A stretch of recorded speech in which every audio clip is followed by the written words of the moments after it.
Windowton, please, for the love of Christ, let me go outside now.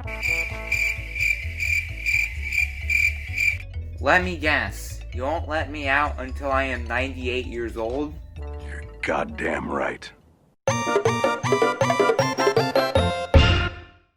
Here we go. I am reviewing a badly animated movie, maybe because in YouTube algorithm I have to make videos on badly animated stuff. Alright, that's not the reason I'm reviewing it. It has a certain somebody in this movie. Bond. James Bond. Yes, that man is Sean Connery. Sean Connery was one of the greatest actors in the 60s and 80s. He is known for playing James Bond in 7 Outings and Indiana Jones's father. Then, when we get into the late 90s and early 2000s, Sean Connery became less popular because he passed on major roles like Lord of the Rings and The Matrix. Connery's later movies didn't get the same popularity as his James Bond movies until 2003. Sean Connery's final film was released in theaters. The League of Extraordinary Gentlemen wasn't well received by critics, and it became the last theatrical released movie starring Sean Connery. After that, Sean did a video game role with the From Russia with Love video game, and then he did Sir Billy. Sir Billy had been in development hell since the early 2000s. Sean Connery recorded his lines before he officially retired, and when the movie came out in 2012, Sean Connery had already retired for a while. For the past 15 years, Sean Connery had been living the Bahamas, golfing and hiking, doing old boomer things to avoid 007 fans in America and other parts of the world. And he was like, hey, fuck you all, I live in the Bahamas now. Steven Spielberg planned to have Sean Connery come back in Indiana Jones and the Kingdom of the Crystal Skull to get Connery back out of retirement, and this happened. Hey, do you want to be in the new Indiana Jones movie? Fuck no! So, is Sir Billy or Guardians of the Highlands any good? The movie starts with an opening credit sequence and they show the title Sir Billy. The font for the title isn't the worst font to use for the title of the movie. There are worse fonts to use and they can use a better font. Since Sean Connery was once James Bond, they tried to replicate a James Bond opening credits, so Silhouettes of Beautiful Woman and the Albert R. Broccoli font used in 007 opening credits. It may work with James Bond movies over the years, but for a kids movie, it doesn't work. This isn't the only Sean Connery movie reference there is. There's plenty of more that you can make a drinking game with the Connery references. Alright, don't do that. The movie starts out with the camera zooming into a lake with bad Sean Connery narration. Sean Connery is a great actor, but he sounds like he woke up from surgery. It was only the other day. I was out having a little walk. Not far from here. The movie starts in an illegal animal deportation camp. Somehow, beavers are illegal, and they never explain why beavers are illegal. Oh, don't cry. Oh, please, oh, don't cry. Oh, don't cry. I reviewed the Donkey Kong cartoon and I thought the animation was bad, but this is a whole nother level. The beavers are animated worse than the humans if the humans are animated worse than us. Do you know what this reminds me of? Back at the barnyard. Yes, this show hadn't held up as well as when I was an impressionable child, but at least the animation is a little more polished and the show had its moments. After the two cops had their conversation, they drove the beavers away.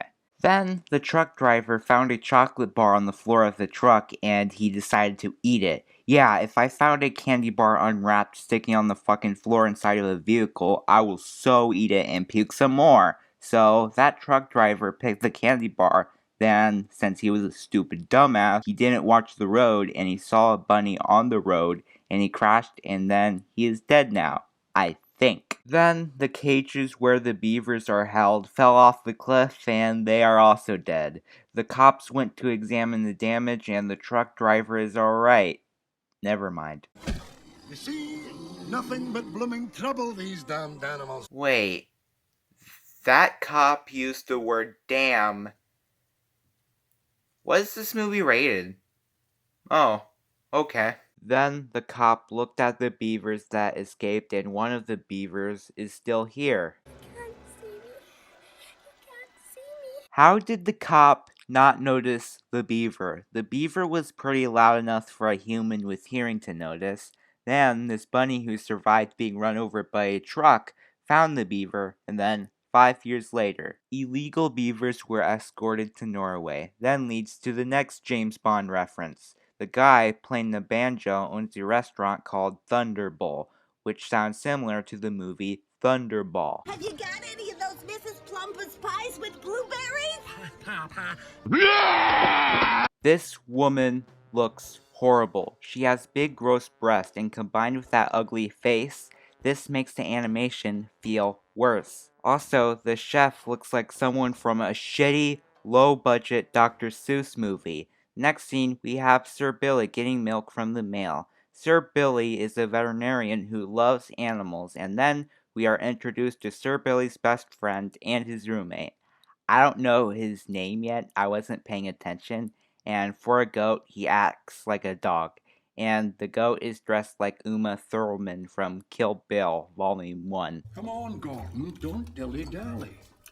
I promised Siri to pick up little Jake and take him to school. Wait, I now know that the goat is named Gordon, but he pissed on the floor and Sir Billy slipped. How did Gordon piss on the fucking floor? He's wearing a jumpsuit. Next scene, we are at a mansion and the butler calling Sir Billy's grandson, and we are introduced to Sir Billy's daughter. Wait a minute, is she the girl from the opening credits? That's Sir Billy's daughter. Is Sir Billy sexually attracted to his own daughter? That's fucking weird. Shake that ass for your daddy! The butler was chasing Sir Billy's grandson, and the butler decides to murder him, and before the butler kills that annoying child, his mother stops the butler before he murders her son. The next scene, Billy went to pick up his grandson, and I found out that the little boy is named Jake.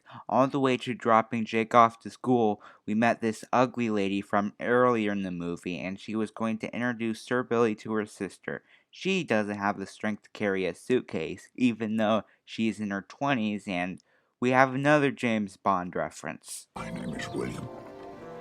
Billy to my friends. Wait, Sir Billy seems to be talking to that lady like he is attracted to her. That woman is like 27 and Sir Billy is like 85. People over the years had joked and criticized that in Bond movies like A View to a Kill and Octopussy about having a 58-year-old middle-aged guy sleeping with women who are still in their 20s and teens. But having an 85-year-old who has grandchildren hooking up with a chick in her 20s is even worse. Next scene, we are back at the bunnies and the beaver. The bunny seems to be helping the beaver and introducing the beaver to a sport. It's so hard to follow this movie because of its awful animation, and excuse me, I need to brush my teeth. I hate the taste of my own breath from puking. Then the beaver went log sledding down a hill. Why are these two random bunnies making this annoying beaver log sled down a hill? I have no idea. After the beaver won, even if there weren't other racers, Dave, the husband bunny, suddenly is jealous and decides to sled down, and suddenly a bunch of other bunnies I don't even care about decides to sled down. Then Dave suddenly fell off the track and was hanging off a cliff, so all the bunnies came to the rescue. That beaver came to the rescue, and all of a sudden that damn beaver screamed like he just knew a second ago the bunnies are endangered. Instead of holding on to the log, the beaver holds one of the bunny's hand and the log falls down. It's your fault they fell into the river. The female bunny bonked her head on a rock and drowned, and Dave is still holding on. So, the beaver decided to jump down into the river to rescue Dave. Next scene, Sir Billy is dropping off Jake to school and then runs over the bunny trying to rescue the other bunnies from drowning in the river. And Sir Billy seems to be pissed off about it. What the devil do you think you're doing? You nearly caused an accident. You know that? Gordon flew out of the car and Sir Billy tells Jake why seatbelts are important, just to remind us that it's a kids movie. The bunny knows Sir Billy and Gordon, and she explains that her friends fell off a cliff into a river and are drowning. So Sir Billy calmed down and isn't so pissed off anymore and decided to help the bunny they ran over. The next scene, they decide to spread awareness to the people around town that they are endangered animals and they need their help and a plan to save the animals from drowning. The animals had already fallen down a waterfall and probably drowned. Why are you taking the time to spread awareness to come up with a plan? It's like if a serial killer broke into somebody's house and there are people still inside and you spend hours spreading awareness and coming up with a plan. The people inside the house will more likely be killed by now. That's the plot of this movie. Enjoy it. Then there is this rich guy who runs a dam and Sir Billy recommends him to turn off the turbines, but since he is a businessman, he refuses to do so. Are you insane? Do you have any idea how much money this dam has cost me? Unless you would like the entire village here to hear about your serious gambling issues. For all ages, everybody, for the whole family to enjoy. I forgot to film this bit, and a week later I found that out, so shit. The businessman explains that the turbines can't be turned off and it only works automatically. Gordy, what are we going to do now? I don't know if we can make it in time. You didn't! It was hours since those animals fell off a cliff and these animals probably drowned by now and are dead. Guess we got 3 seconds of the From Russia with Love theme, so we got another Sean Connery reference. So let's do a comparison. The next scene, we finally met that cop from earlier in the movie, and Sir Willie finally met up with him, who was stalking everybody and the villain of this movie. Sir Billy knows the cop is up to no good and warns the cop if he keeps causing mischief around the village, and that random cop, I have no idea whose name is, realized that the beaver is in the river. Stand first, that river, son. Rated G, everybody. Rated G. Gordon called the duck on the plane from earlier in the movie, and I think she's relevant to the movie. That duck saw the bunny who bonked her head and had a small glimpse at the bunny on the shore. But it's not looking good.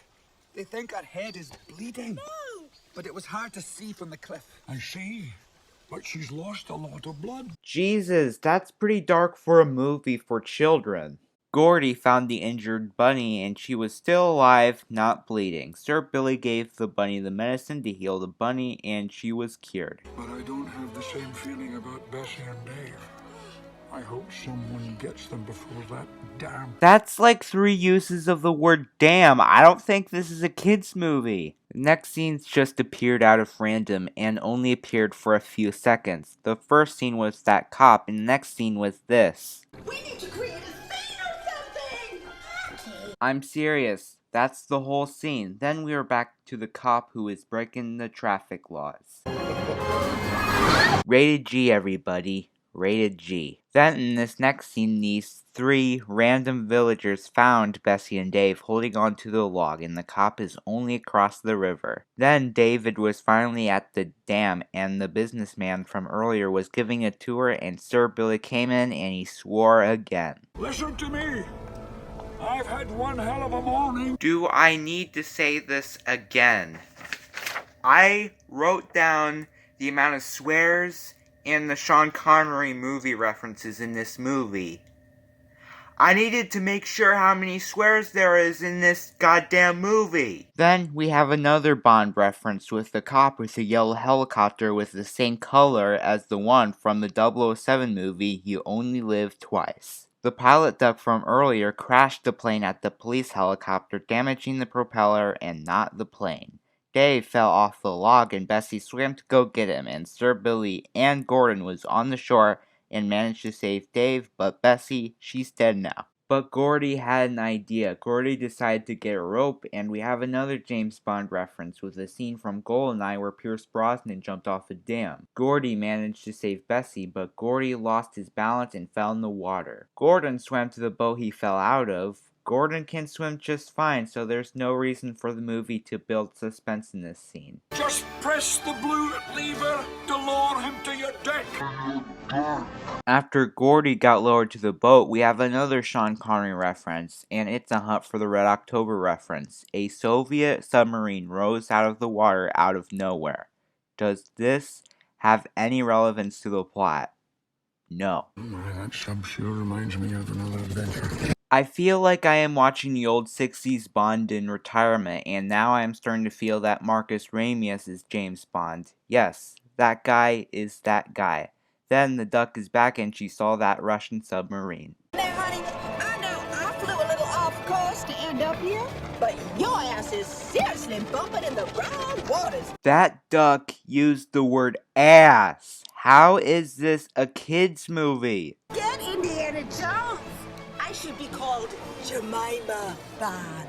Was that supposed to be funny? That joke wasn't funny. Even if the adults who watch this crap with their kids and understands the references won't even find it that funny. Then the duck who used the word ass in a kid's movie dropped the rope at Gordy and off he went. Then the rope snapped and Gordy is now dead. Or not. Gordy is now badly injured after landing on a trampoline with his head landing on the metal ring. Next, we have an emotional montage of the times Sir Billy and Gordy were together, with Gordon strip-teasing in a kid's movie, and we got a Rocky reference. Shall I count this as a Sean Connery reference?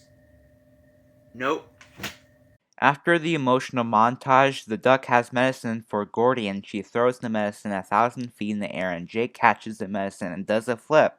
Damn, that's a good-ass catch and a flip for a nerd. After Jake gives Sir Billy the milk or medicine, whatever you want to call it, Gordy wakes up and is perfectly fine and alive. Thank God. Shall I count this as language? Yes. I'll count this as language. Sir Billy's daughter and the Russian submarine captain are suddenly on land, and then the evil cop from earlier lied to the captain that he is a part of the animal rescue organization, and the captain falls for his lie. Which leads to another James Bond reference with a Switzerland car chase from Goldfinger with Sir Billy driving his Bond car from the movie. The car even has the same kind of gadgets and fancy shit like the stuff you see in a James Bond car. Seriously, Sir Billy is the Bond from the 60s in retirement who changed his identity to Henry Jones Sr. and then became a Soviet captain. After the car chase, Sir Billy seemed to have lost his target, but he had an idea, riding a skateboard. For an 85-year-old, Sir Billy's doing a lot of tricks. Good job, old man. You should try some other careers in your retirement. Then he jumped off a cliff and he parachuted to the jeep the cop was driving. So we have another Sean Connery reference, even though he wasn't in Raiders of the Lost Ark. We have a jeep fight driving into a restricted area with awful animation. After the fight, another cop caught the two while fighting. The evil cop got arrested for driving in a restricted area, stealing Sir Billy's jeep, and for harming wildlife. Wait, aren't beavers illegal? Guess we have a plot hole. Sir Billy promised Bessie to get rid of those anti-beaver signs and to keep her safe. At the end, Sir Billy gave a speech to all the villagers, and then Sir Billy went all romantic to a woman at his daughter's age. Sir Billy's daughter seems happy about it, even if she should feel weird.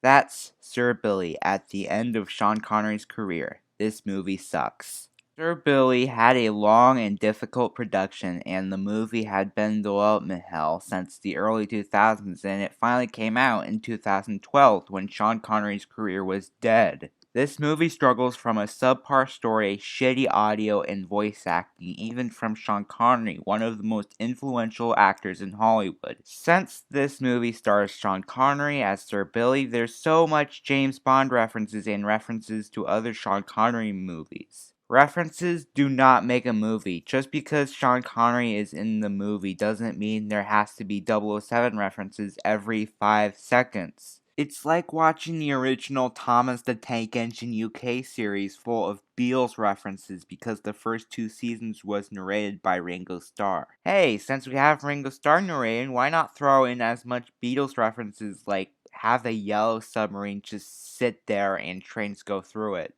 Beatles reference. Sean Connery cares a lot about money, like a lot more than his fans and the quality of his movies. Sean Connery shits on a lot of his own movies and never goes to interviews or go to any conventions or film festivals. He just stays in the Bahamas golfing, and I don't know what Sean Connery has been doing in recent years. Pierce Brosnan shows his gratitude and support to his fans. Yeah, he is not as active in acting as he was all those years back, but Brosnan cares less about money and he cares a lot more about other people. Brosnan did charity work, he worked with independent filmmakers on short films for film festivals, and he has a good heart and cares about his fans.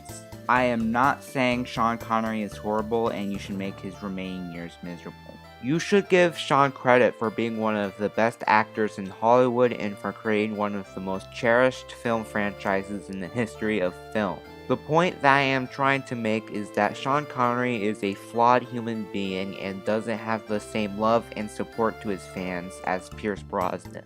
This is one of the worst animated films I ever decided to watch. There are so many better animated children's movies that Sean Connery could have been in, but instead we got this. Let's see why Sean Connery decided to act in this movie. Well, because it was so original, and this one is good for 3-year-olds to any age. Damn. Asses. Well, that explains it.